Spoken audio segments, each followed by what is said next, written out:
Donc voilà, je me suis toujours posé la question, une question qui est essentielle, c'est, pourquoi le Maroc, attire, heu, comme un aspirateur, si vous voulez, des juifs, heu,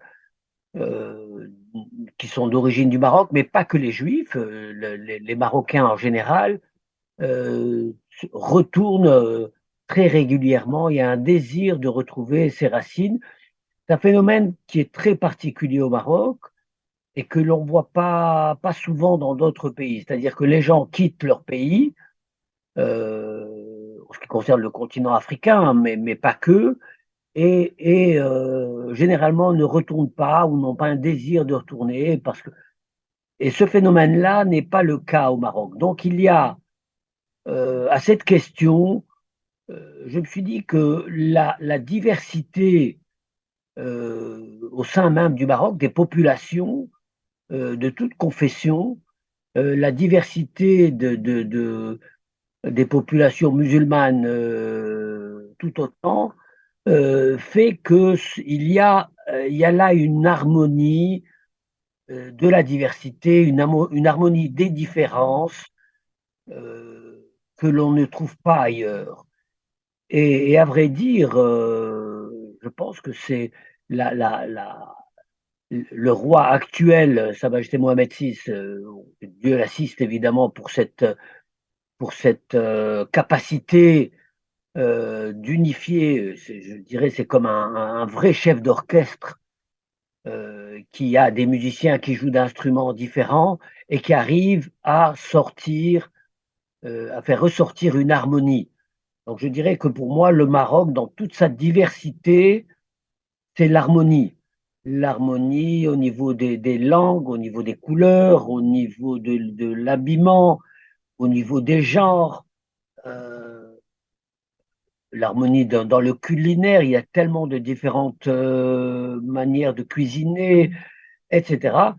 Et ça, euh, ça doit pas être évident, mais c'est le roi actuel comme son père, Hassan II, et comme son grand-père, Mohamed V, ont très bien su gérer cette diversité.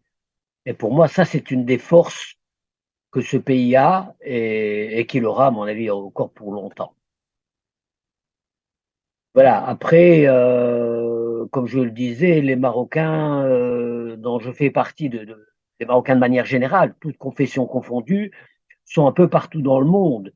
Euh, et il y a, pour ce qui concerne la communauté juive, on en trouve évidemment en Israël, mais aux États-Unis, au Canada, en France, et je vois à quel point tous ces gens ont un besoin d'aller se ressourcer euh, dans leur pays d'origine, non seulement eux, mais aussi leurs enfants qui sont nés ailleurs, ont un besoin d'aller trouver euh, des ressources dans ce pays.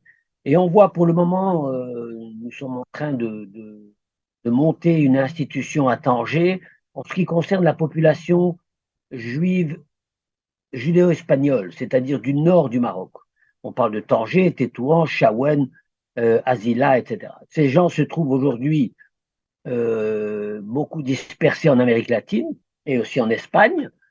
Et il y a une très forte demande, mais quand je dis très forte, c'est vraiment forte, de leurs enfants de retrouver leurs racines marocaines. Et donc, face à cette demande, nous avons créé à Tanger un centre de recherche et de documentation où on va avoir une base de données énorme qui permettra à tous ces gens de se nourrir de cette marocanité. Écoutez, là aussi, je pense, il n'y a pas que Paul Dahan, il y a toute cette communauté. Moi, j'ai beaucoup d'échos à l'étranger. Euh, Ces gens sont ravis que, si vous voulez, la structure telle qu'elle a fonctionné à l'ancienne a bougé un petit peu, puisqu'on voit aujourd'hui les rapports entre les pays, entre les nations. et surtout entre les Juifs, ces Juifs qui ont quitté le Maroc et qui se retrouvent à l'étranger, comme je le disais tout à l'heure, un besoin fondamental, vraiment très fort, de retrouver, de revenir au Maroc, de venir, pour certains s'installer, pour d'autres y rester pendant un temps, mais avoir le besoin de retrouver leurs racines.